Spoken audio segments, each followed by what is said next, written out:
En la tenue bruma matinal sobre el Pacífico, una silueta gigante cortaba las olas, sus pantallas de radar palpitando con una fría luz verde.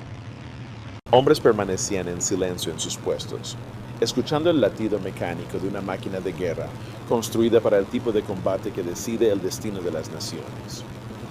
Pero bajo esa confianza de acero yacía una verdad no dicha, una que pocos habrían osado susurrar en la época. ¿Cómo podía un barco construido con tanto poder, precisión y promesa ser recordado no por las pruebas del combate, sino por un momento de ceremonia silenciosa? ¿Cómo llega a ser un buque concebido para la furia de la guerra naval, un símbolo de la victoria sin haber soportado jamás el quizón que definió a los mayores navíos de su época? La historia estadounidense a menudo celebra las imágenes que recordamos, no las batallas que olvidamos. Y en algún punto entre la leyenda y la realidad yace una contradicción que remodeló el legado de toda una clase de buques de guerra. Al seguir esta historia hasta su núcleo, descubrimos una sorprendente división entre fama y efectividad, entre los barcos que cargaron con el peso de batallas desesperadas y aquel que se situó en el foco cuando por fin callaron los cañones. Mucho antes de que la guerra llegara a sus últimos meses humeantes, la estrategia global ya se estaba moviendo bajo la superficie. El Océano Pacífico se había convertido en un vasto escenario de ambición, donde imperios apostaban todo al acero, al fuego y al valor. Los planificadores navales japoneses depositaron sus esperanzas en superacorazados como Yamato y Musashi, monstruosas naves concebidas para aplastar a cualquier barco estadounidense que osara desafiarlas. En Washington, los arquitectos navales trabajaban contra el reloj, sabiendo que Estados Unidos necesitaba una nueva clase de acorazado capaz de igualar a tales gigantes. De aquella urgencia emergieron los acorazados de la clase Iowa, más esbeltos y más rápidos que cualquier predecesor estadounidense. Estas naves llevaban sobre sí el peso de una doctrina cambiante. Fueron diseñadas para perseguir portaaviones enemigos a toda velocidad y para colocarse en la línea de batalla frente a los barcos más fuertemente blindados a flote. Sin embargo, incluso en los astilleros donde las chispas iluminaban el cielo nocturno, había conciencia de que la guerra misma estaba evolucionando. La aviación embarcada había comenzado a reescribir las reglas, y toda nación con un océano que defender podía sentirla. Missouri entró en esta historia no como una ocurrencia tardía, sino como una obra maestra de la ingeniería naval estadounidense. Sus 9 cañones de 16 pulgadas prometían un poder decisivo a distancias que pocos adversarios podrían igualar. Su cinturón de blindaje, inclinado y reforzado, representaba décadas de lecciones aprendidas por las pérdidas de acorazados anteriores. Y en lo profundo de su casco, las salas de control de tiro y las computadoras analógicas latían con la silenciosa precisión de un arma diseñada para condiciones que ningún ojo humano podría rastrear. Muchos de los hombres que subieron a bordo sabían que estaban sirviendo en un barco construido para los enfrentamientos culminantes de la Guerra del Pacífico. Pero la historia no esperó a que Missouri llegara. Para cuando su casco se deslizó por la grada en 1944, el Pacífico ya había cambiado de fase. La aviación de portaaviones había devastado el componente aéreo naval japonés en Midway, en el mar de Filipinas y otra vez en el Golfo de Leyte. Las batallas destinadas a definir la era de los gigantes de acero ya se habían librado, dejando restos en el fondo oceánico y una realización aleccionadora. Las armas decisivas de la guerra ya no disparaban proyectiles. Lanzaban aviones. La puesta en servicio de Missouri llegó con expectación, pero también con la silenciosa frustración de marinos que entendían lo que ella se había perdido. Estudiaron los informes de combate de Guadalcanal, donde acorazados estadounidenses lucharon a quemarropa en la oscuridad intercambiando salvas con artilleros japoneses que respondían con igual ferocidad. Examinaron las pérdidas y el heroísmo de las campañas anteriores, comprendiendo que esas noches desesperadas habían llevado a los buques estadounidenses al punto de ruptura. La tripulación de Missouri se entrenó para batallas que su nave había sido construida para ganar, sabiendo que esas batallas ya no existían. Cuando Missouri finalmente cruzó el Pacífico y entró en la zona de combate a principios de 1945, el mar se había vuelto inquietantemente silencioso. La marina japonesa estaba hecha añicos. Su fuerza de portaaviones había desaparecido. Sus acorazados estaban atrapados en puertos sin combustible. Missouri había llegado al final de una guerra definida por barcos que la precedieron, naves que soportaron las cargas más pesadas cuando el resultado era incierto. El escenario en el que ella subía ya no era la arena de gigantes, sino el capítulo final de una historia ya decidida. Y en ese contraste, entre un barco construido para la batalla decisiva y una guerra que había dado un paso más allá, comenzó a formarse en silencio la paradoja del legado de Missouri.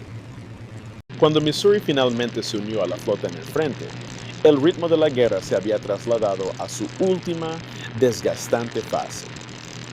Las campañas insulares se volvieron más desesperadas, más violentas y más complejas, con fuerzas estadounidenses avanzando centímetro a centímetro por rocas volcánicas y acantilados fortificados. Los cañones de Missouri tronaron sobre los horizontes de Iwo Jima y Okinawa, cuyas ondas de choque rodaron sobre el mar como tormentas lejanas. Desde sus cubiertas, los marineros observaron las bolas de fuego levantarse de los búnkeres costeros, destrozados por proyectiles de 16 pulgadas, cada explosión abriendo los sistemas defensivos que a Japón le había llevado años construir. El bombardeo costero exigía precisión y nervios templados. Los artilleros no podían ver a los hombres a quienes ayudaban, pero sabían que los Marines avanzaban bajo fuego, dependiendo de esos cañonazos para perforar un terreno letal. Los informes llegaban por circuitos de radio, búnkeres neutralizados, pozos de artillería silenciados, sistemas de cuevas colapsados bajo el peso de los proyectiles de Missouri. El barco no se enfrentaba aquí a un oponente equivalente. El enemigo era la forma silenciosa de una cresta montañosa o una trinchera excavada en piedra negra.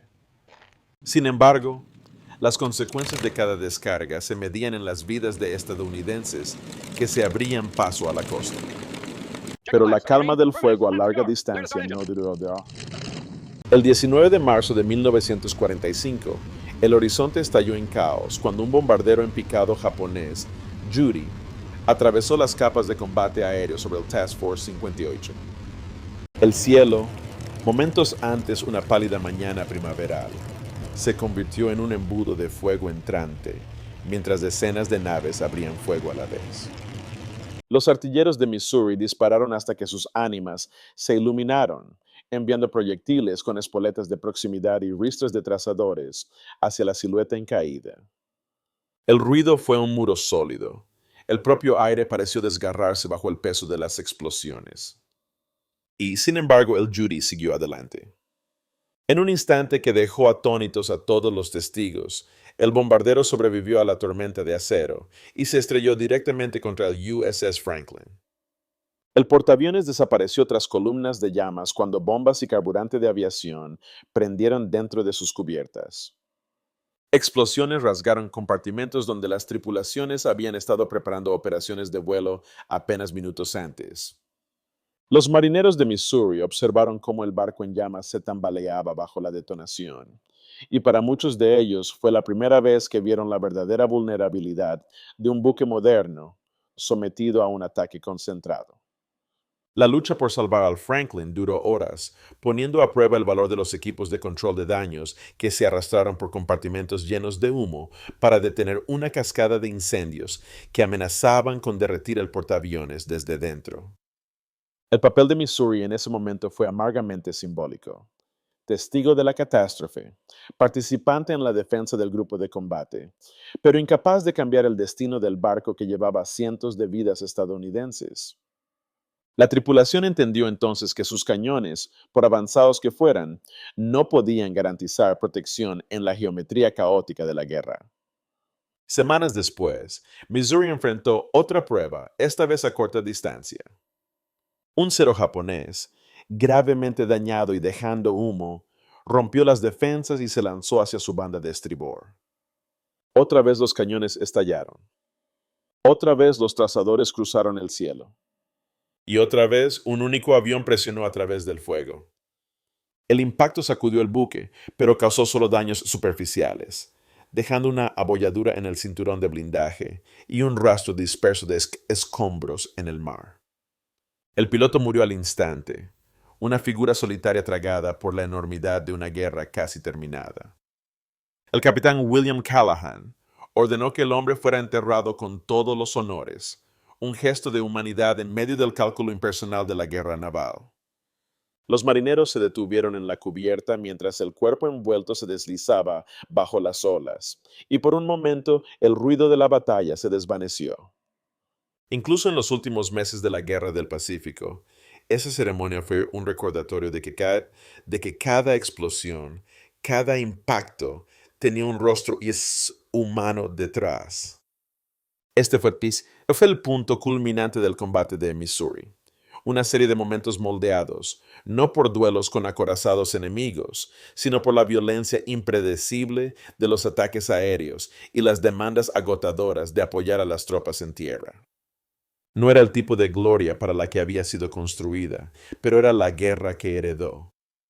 A medida que la Guerra del Pacífico se acercaba a su fin, la historia de Missouri comenzó a dirigirse en una dirección que pocos marineros a bordo podrían haber previsto. Sus cañones seguían tronando contra fortificaciones costeras, y su radar seguía barriendo el horizonte oscuro en busca de amenazas que rara vez aparecían. Sin embargo, los momentos decisivos de la guerra ocurrían en otras partes. La destrucción del brazo aéreo naval de Japón, el colapso de su flota mercante y el bombardeo implacable de sus ciudades dejaron las defensas restantes del enemigo huecas y exhaustas. Missouri seguía siendo poderosa, pero la guerra ya no ofrecía oportunidades para el tipo de prueba que había sido construida para soportar. Cuando la resistencia japonesa finalmente se fracturó, la atención mundial se volvió no hacia los barcos que habían combatido más tiempo, sino hacia el que albergaría el acto final. La ceremonia de rendición requería un escenario, uno simbólico, fotogénico, capaz de soportar el peso de la mirada de la historia. Missouri, nombrada por el estado natal del presidente Harry Truman, surgió como la elección perfecta por razones que poco tenían que ver con el desempeño en combate. Los funcionarios en Washington comprendieron que aquel momento necesitaba un barco que representara la determinación estadounidense y el liderazgo de la posguerra, y el perfil imponente de Missouri ofrecía exactamente la imagen que buscaban. En las semanas previas a la ceremonia, el barco fue sometido a una transformación como ninguna que hubiera experimentado en combate. Las tripulaciones raspaban el óxido de su acero, repintaban cada superficie de un perfecto gris niebla, pulían el latón hasta que brillara bajo la luz matinal. Los preparativos no eran meramente cosméticos, eran rituales, una conformación deliberada del buque en un símbolo digno de la memoria global. Marineros que habían pasado meses en sus puestos de artillería y en estaciones de control de daños se convirtieron ahora en guardianes de un monumento flotante, conscientes de que el mundo juzgaría su barco no por los proyectiles disparados, sino por la imagen que proyectara. El 2 de septiembre de 1945, Missouri yacía anclada en la bahía de Tokio, rodeada por las silenciosas siluetas de cientos de buques aliados. Las nubes matinales flotaban sobre sus cubiertas, mientras representantes de naciones que habían sangrado a través de continentes se reunían para presenciar la rendición formal de Japón. Los obturadores de las cámaras hicieron clic. Se dispusieron plumas. La tensión no era miedo, sino solemnidad, una exhalación global tras años de devastación. Missouri no disparó un solo tiro ese día, simplemente sostuvo la historia en su lugar. La ceremonia duró apenas 23 minutos. Y sin embargo, esos minutos eclipsaron casi todo lo que Missouri había hecho en 8 meses de servicio bélico. Fotografías de MacArthur y Nimitz, de Shigemitsu firmando con manos temblorosas, y de la delegación aliada de pie bajo los enormes cañones de Missouri circularon en periódicos, noticiarios y documentales durante décadas. El barco se volvió inmortal no por el combate, sino por el simbolismo. una paradoja que definiría su legado desde aquel día hacia adelante. En los años posteriores a la guerra, esta aureola simbólica creó un desequilibrio con el que los historiadores habrían de lidiar. Acorazados que habían combatido bajo condiciones feroces, North Carolina en Guadalcanal, Washington contra Kirishima, South Dakota en Santa Cruz, comenzaron a desvanecerse de la memoria pública. Habían soportado impactos de torpedos, incendios en cubierta, fallos eléctricos y noches en que el Pacífico rugía con proyectiles entrantes. Pero sus mayores momentos ocurrieron en la oscuridad, sin cámaras, sin ceremonias escenificadas. Missouri, mientras tanto, no portó tales cicatrices. Su casco mostraba la leve abolladura de un impacto kamikaze, pero no heridas profundas de batallas en las que la supervivencia pendía de un hilo. En cambio, llevaba la impronta de una firma de tinta, el tipo que pone fin a guerras en lugar de librarlas. El resultado fue inconfundible. Missouri se convirtió en el rostro de la victoria, mientras que los barcos que habían sostenido sus batallas más duras permanecieron en gran medida ausentes de la imaginación pública. Y en esa división residía la consecuencia silenciosa pero duradera de su servicio en la guerra. Missouri no moldó la Guerra del Pacífico. La Guerra del Pacífico moldeó su leyenda. Lo que logró después, a través de la reputación, la ceremonia y el simbolismo, eclipsaría para siempre la verdad más cruda de lo que no tuvo la oportunidad de demostrar en batalla. Desde una perspectiva estadounidense, el lugar de Missouri en la historia se volvió pronto inseparable de la imagen de victoria que representaba. En los años posteriores a la guerra, la ceremonia en su cubierta se convirtió en un punto de referencia cultural, un momento repetido en aulas, documentales y actos conmemorativos en todo el país. Para muchos estadounidenses, la vista de los oficiales japoneses firmando el documento de rendición bajo los imponentes cañones de Missouri simbolizaba no solo el fin de un conflicto brutal, sino el triunfo moral e industrial de Estados Unidos. Pocos se detuvieron a considerar que la fama del barco se había construido más sobre la óptica que sobre el horno del combate. La Marina comprendió el poder de ese simbolismo. Siempre que surgía un nuevo momento estratégico, ya fuera en Corea, en la Guerra Fría o en el Golfo Pérsico, Missouri se posicionaba no solo como buque de guerra, sino como recordatorio de la presencia global de Estados Unidos. Sus despliegues llevaban peso político, proyectando tanto disuasión como poder de fuego. Para los aliados, el regreso de Missouri señalaba compromiso. Para los adversarios, señalaba continuidad. Y para el público estadounidense, reforzaba la narrativa de que Missouri era la heredera de un heroico legado bélico, incluso si ese legado era más ceremonial que combativo. La visión internacional fue más matizada. Para las naciones que habían sufrido bajo la expansión japonesa, Missouri se convirtió en sinónimo del capítulo final de una era definida por la devastación. De pie, la bahía de Tokio representó el momento en que las ambiciones imperiales fueron detenidas y comenzó a formarse un nuevo orden geopolítico. La presencia de representantes de China, el Reino Unido, Australia, los Países Bajos y la Unión Soviética dio al barco una huella global, una que trascendía su historial de combate. Se convirtió en símbolo de una victoria colectiva, un escenario sobre el que se declaró el mundo de posguerra. Sin embargo, historiadores y analistas navales extranjeros a menudo trazaron una distinción más nítida que el público estadounidense. Veían a Missouri como un buque cuyo significado simbólico excedía con mucho sus logros operativos. Señalaban que el verdadero peso estratégico de la Guerra del Pacífico lo habían llevado barcos que combatieron temprano, combatieron a menudo y lucharon bajo condiciones en las que la derrota era una posibilidad real. Para ellos, Missouri no representaba la cumbre de la guerra de acorazados estadounidense, sino el colofón que cerró el capítulo. Este contraste entre la reverencia pública y la claridad analítica ofrece una lección sobre la historia militar misma. La victoria suele recordarse a través de símbolos, a través de momentos que quedan bien en la fotografía, a través de narrativas que reconfortan o inspiran. pero la eficacia se mide en el duro cálculo de la batalla, en el riesgo soportado, en las pérdidas asumidas, en las decisiones tomadas cuando los resultados eran inciertos. La fama de Missouri, moldeada por la ceremonia y preservada por la memoria, refleja el poder de la narrativa.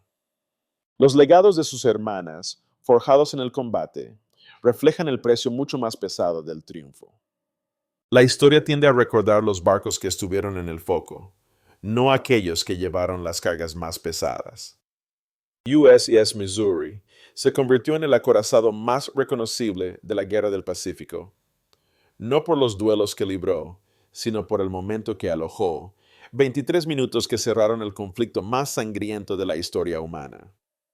Se convirtió en símbolo de la paz, en monumento a la determinación estadounidense y en un buque vinculado para siempre a la imagen de la rendición en la bahía de Tokio.